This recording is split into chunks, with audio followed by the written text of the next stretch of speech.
uma boa noite. Não, gente! E aí, bicha? Quem é você? Bom dia, bicha. Seu jornaleco em áudio que é pra você começar o dia bem informado. Tudo, ou quase tudo, que virou notícia sobre a comunidade LGBTQIAP+. Quinta-feira, 10 de fevereiro de 2022. Hoje é o dia do atleta profissional. Vamos aos destaques de hoje. Situações constrangedoras geram problemas de relacionamento no ambiente de trabalho e baixa autoestima nos colaboradores. Relatório mostra que trabalhadores indígenas, negros e LGBTQIA+, têm os menores salários nos Estados Unidos. Criada em 1981, o Xana com Xana foi um boletim alternativo que circulou até 1987 entre mulheres lésbicas da capital paulista. Olá, eu sou o GG e este é mais um Bom Dia, Bicha, seu podcast diário de notícias LGBTQIAP+. Deu no estado de Minas maneiras sutis de excluir grupos minoritários no ambiente de trabalho. Publicada em 4 de fevereiro de 2022 por Arthur Bugre.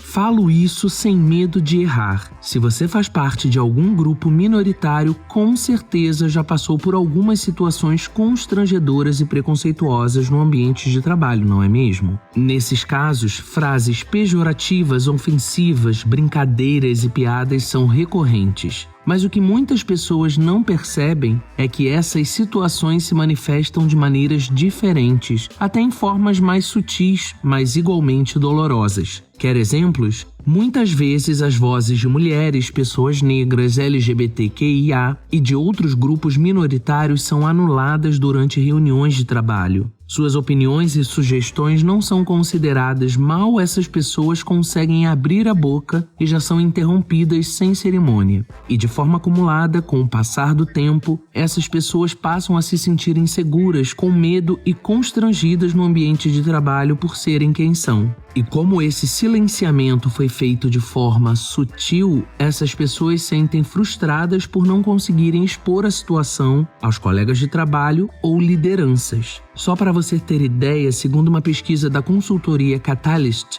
45% das líderes mulheres afirmam ter dificuldade em falar em encontros virtuais. Em outros casos, de forma abusiva e desrespeitosa, o trabalho desenvolvido por grupos minoritários na empresa é colocado em xeque e questionado à exaustão a cada minuto. Tudo que essas pessoas realizam dentro do ambiente de trabalho é desvalorizado. Em alguns casos, mulheres, pessoas negras ou LGBTQIA, entre outros, chegam a escutar frases como essas. Eu te dei uma chance, agora você vai ter que fazer por merecer. Até porque se não fosse por minha bondade e benevolência, você não estaria aqui e não teria emprego.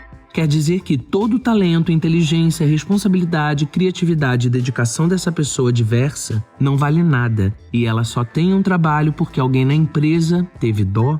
Isso não faz sentido, mas infelizmente acontece de forma corriqueira nas empresas. Tanto que tenho certeza que você conhece alguém que já passou por isso. No meu caso, já senti tudo isso na pele e também já vi outras pessoas diversas passarem por isso no ambiente de trabalho. Uma situação que me marcou muito foi o relato de uma pessoa durante o primeiro Congresso Nacional Coletivo Lena Santos de Jornalistas Negras e Negros em 2021.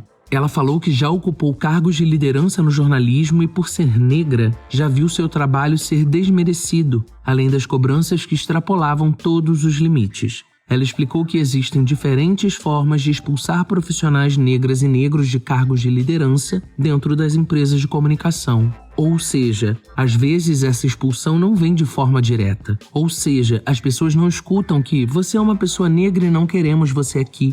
Mas pode vir por meio de um silenciamento, pela desvalorização do trabalho realizado, pelas perseguições, pelas humilhações e por atitudes que demonstram que colegas de trabalho e lideranças duvidam da inteligência, talento e criatividade de quem compõe grupos minoritários. Essas situações são vistas como sutis por muitos, mas são extremamente perigosas e acabam gerando um sentimento de não pertencimento para essas pessoas diversas. Segundo pesquisa realizada pela plataforma de empregos Indeed, em parceria com o Instituto Ghetto, 47,8% dos profissionais negros não têm a sensação de pertencimento nas empresas em que trabalham.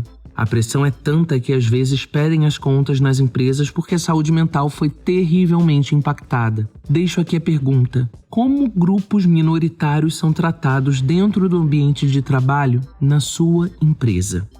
E aí? Talvez você não saiba responder essa pergunta por nunca ter percebido nada de diferente. Mas se você for uma pessoa preta, você saberá responder de pronto. Eu, como gay, sei responder de pronto. Se você é mulher, talvez você também saiba.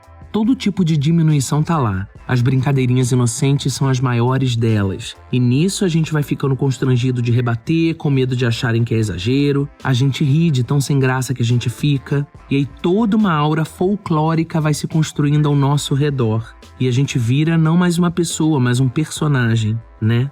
Essas são formas sutis de diminuição, elas acontecem o tempo inteiro, só a gente sabe o que a gente passa. É importante que a gente tenha coragem de se posicionar, cada vez mais, todos.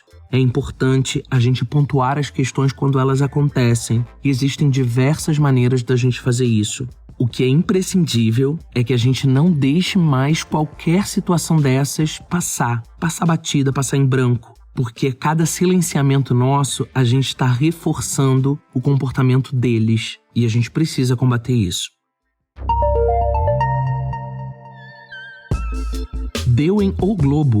Profissionais LGBTQIA+, ganham 10% menos que outros trabalhadores nos Estados Unidos. Publicado em 19 de janeiro de 2022 por Redação Bloomberg.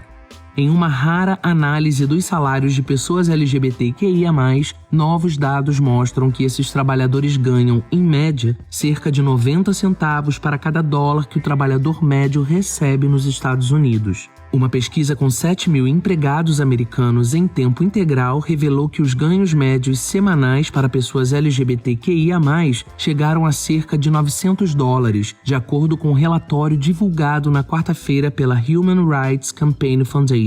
Isso é uma diferença de cerca de 10% em relação aos $1.001 por semana em ganhos médios para todos os trabalhadores em período integral, de acordo com os dados mais recentes do Escritório de Estatísticas para o Trabalho dos Estados Unidos. Os salários variam por raça, etnia e identidade. Trabalhadores nativos americanos e negros LGBTQIA+, têm alguns dos menores ganhos semanais. Trabalhadores não binários, queer, gênero fluido e intersexo ganhavam cerca de $698 por semana. Mulheres e homens trans ganhavam entre $600 e $700 por semana, respectivamente, de acordo com a fundação. Embora certamente possa haver vários fatores subjacentes, não podemos ignorar o fato de que isso pode ser devido à discriminação, já que as pessoas LGBTQIA+, não estão necessariamente recebendo salários iguais por trabalho igual. Afirmou Shoshana Goldberg, diretora de Educação Pública e pesquisadora da Fundação, que é uma organização sem fins lucrativos focada em pesquisa e advocacia para pessoas LGBTQIA+. A pandemia atingiu economicamente de forma mais severa a comunidade LGBTQIA+, com pesquisas apontando maiores taxas de desemprego e insegurança alimentar desses indivíduos em relação aos que não se enquadram nos grupos LGBTQI+.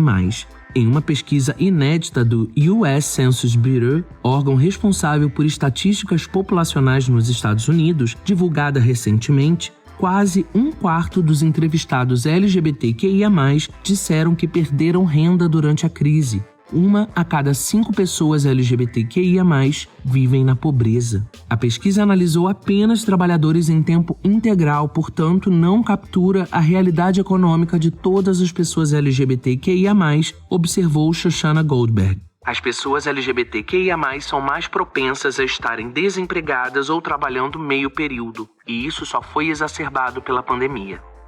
Nada de novo sob o sol, né, gente? A desigualdade tá aí como um dos pilares do capitalismo, e fatores como gênero, classe, sempre foram usados como pontos de demarcação dessas desigualdades. É claro que as sexualidades também estariam entre eles, né? Por essas e tantas outras razões que é tão importante que a gente, comunidade LGBTQIAP+, se alie às diversas lutas contra qualquer tipo de opressão. Até porque, via de regra, nós somos atravessados por diversas opressões ao mesmo tempo. E é importante a gente combater cada uma delas.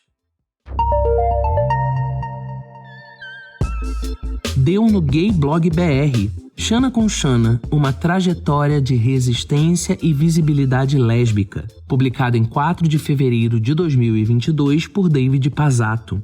As mídias alternativas foram um espaço importante de crítica à ditadura militar. Foi nesse período que surgiram algumas publicações com temática LGBTQIA+, que, além de fazerem denúncias, também tinham como propósito promover a cultura.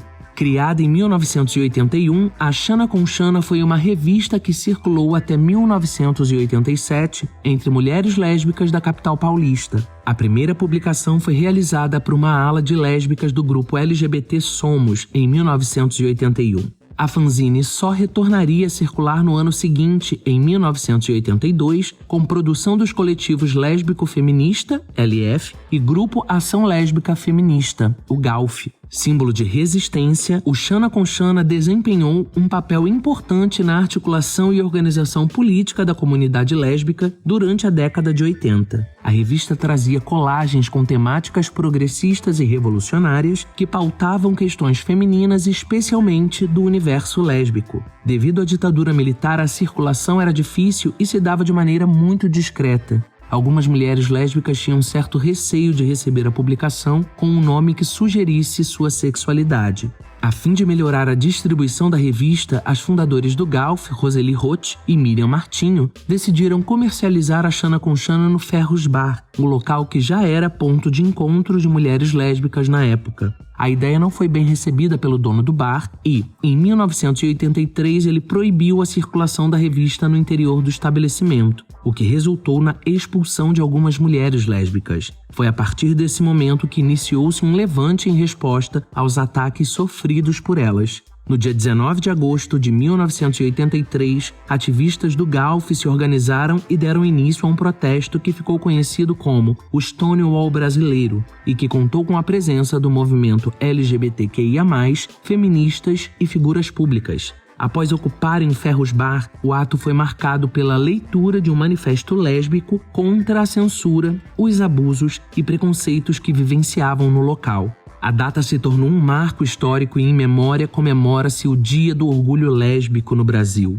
Em entrevista ao site UOL, Miriam Martinho, uma das pioneiras do movimento LGBTQIA+, no país, relembra aquela noite no Ferros Bar. Tive muito medo da polícia aparecer e nos levar presas. Tive medo da imprensa também. Não era muito confortável aparecer nas páginas dos jornais na época, mas organizamos tudo de forma a minimizar os riscos. Miriam ainda conta que no dia 19 de agosto elas tentaram entrar no bar, mas o porteiro fechou a porta. Passamos a conversar com as mulheres que estavam do lado de fora do bar. Juntamos gente, mais os grupos que estavam dando apoio. Tentamos de novo. O porteiro enfiou a mão na cara de uma das integrantes do GALF pela porta entreaberta. Um homem aproveitou e jogou fora o boné do porteiro. Ele se distraiu e entramos todos. Relembra. A produção da Xana com Xana era artesanal, por isso não chegava a ultrapassar 500 exemplares. A revista seguiu até o ano de 1987 e, para além de cumprirem um papel importante de oposição e resistência à ditadura militar, suas últimas edições exploraram temáticas importantes da época, como a pandemia da AIDS e a lei de anistia. Na matéria completa tem o link para algumas edições da revista disponibilizado pelo Acervo Pajubá. Consulte. É muito importante que a gente conheça a nossa história porque isso também nos empodera, nos motiva a continuar essas batalhas que começaram lá atrás. Chegamos ao final de mais um Bom Dia Bicha e eu já vou para aquele recado de todo dia. Na tour de divulgar gente boa, ideia boa, iniciativa boa, a gente tá com espaço aberto aqui para você falar do seu projeto. Se você tem um corre sobre a comunidade LGBTQIAP+, ou quer indicar alguém que tenha, por favor, manda mensagem de voz pra gente lá no Anchor, contando um pouco mais, chamando os ouvintes pra conhecer você, o seu projeto ou o que você quer apresentar pra gente. Pode mandar a mensagem também na DM do Twitter ou no direct do Instagram. A gente quer disponibilizar 1 minuto do episódio pra você. Se preferir, pode mandar e-mail também lá no queobichapod@gmail.com. As nossas redes estão na descrição do episódio, juntamente com os links para as matérias completas. O Bom Dia Bicha conta com identidade visual e edição de Rod Gomes, pesquisa de Dan Pereira, roteiro de Dan Pereira e GG, eu mesmo, que além de apresentar, também faço a produção geral. O programa faz parte do feed do Que o Bicha, um podcast queer, que está no selo Fio, a rede ativista de vozes. Ouça os outros episódios, compartilhe nas suas redes sociais, não deixe de nos marcar e de nos seguir. Chegou quinta, hein? Fica bem, fica firme e até amanhã. Um beijo!